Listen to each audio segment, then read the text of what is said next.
Dengue মোকাবিলায় ঐতিহাসিক পদক্ষেপ ভারতের। ডেঙ্গির প্রথম টিকা হিসেবে ছাড়পত্র পেল জাপানি প্রতিষেধক কিউডেঙ্গা। বিশেষজ্ঞদের মতে এর ফলে দেশের মানুষ ডেঙ্গি সংক্রমণ থেকে রক্ষা কবচ পাবে।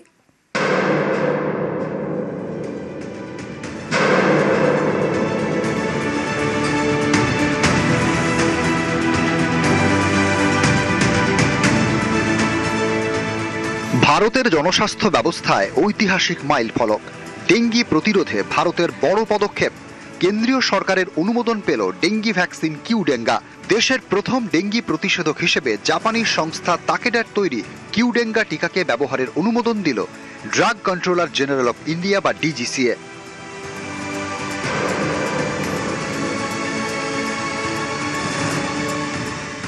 দেশে করোনা প্রতিরোধের টিকা থাকলেও ডেঙ্গি প্রতিষেধক ছিল না।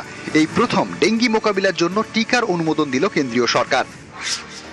এই টিকা 4 থেকে 60 বছর বয়সীরা নিতে পারবেন। বিশেষ সুবিধা হলো আগে ডেঙ্গি হয়েছিল কিনা তা পরীক্ষা নেওয়ার প্রয়োজন নেই, অর্থাৎ প্রি ভ্যাকসিনেশন স্ক্রিনিং ছাড়াই এই টিকা দেওয়া সম্ভব। বিশ্বের অন্যতম ডেঙ্গি প্রবণ দেশ ভারত। গত কয়েক দশকে দেশের ডেঙ্গি সংক্রমণের হার পাল্লা দিয়ে বেড়েছে।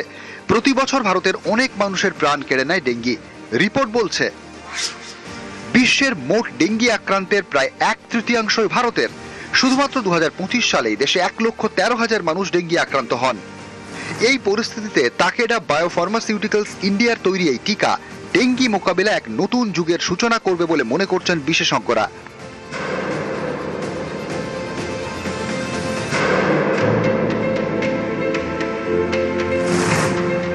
কিউডেঙ্গা একটি ট্রেটাভ্যালেন্ট লাইভ অ্যাটেনুয়েটেড টিকা, যা ডেঙ্গি 4টি সেরোটাইপের বিরুদ্ধে সুরক্ষা প্রদান করতে সক্ষম।